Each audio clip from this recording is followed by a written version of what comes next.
జై స్వరాజ్ టీవీ ప్రేక్షకులకు తెలుగు భాషా దినోత్సవ శుభాకాంక్షలు. నా పేరు వాణి. నేను సెయింట్ గ్యాబ్రియల్ ఉన్నత పాఠశాలలో తెలుగు ఉపాధ్యాయునిగా పనిచేస్తున్నాను. సంస్కృతంలోని చక్కెరపాకం, అరవ భాషలోని అమృత రాశి, కన్నడంలోని కమ్మని వాసన కలిసిపోయే తేట తెలుగు భాష మన తెలుగు భాష. ఎంతో ప్రాచీనమైనది, అమ్మలాంటి కమ్మనైనటువంటి భాష. ఇంత ప్రాచీనం ఉన్నటువంటి భాష ప్రపంచంలోని ఏ భాషకు లేనటువంటిగా దేశ భాషలందు తెలుగు లెస్స అని చెప్పారు.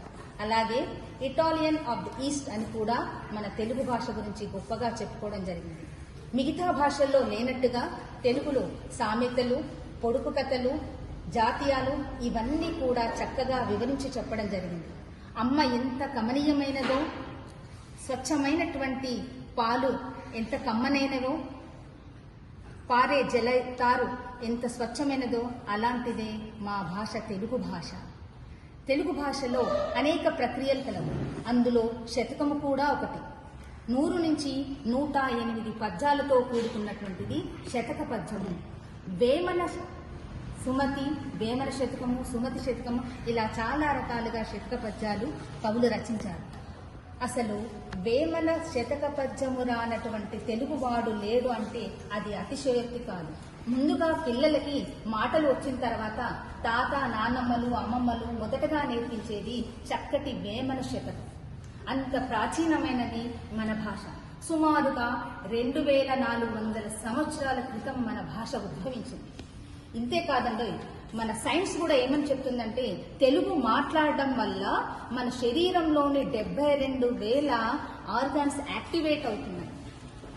అంత గొప్పది మన తెలుగు భాష. శతకాలు ఎందుకు నేర్చుకోవాలి?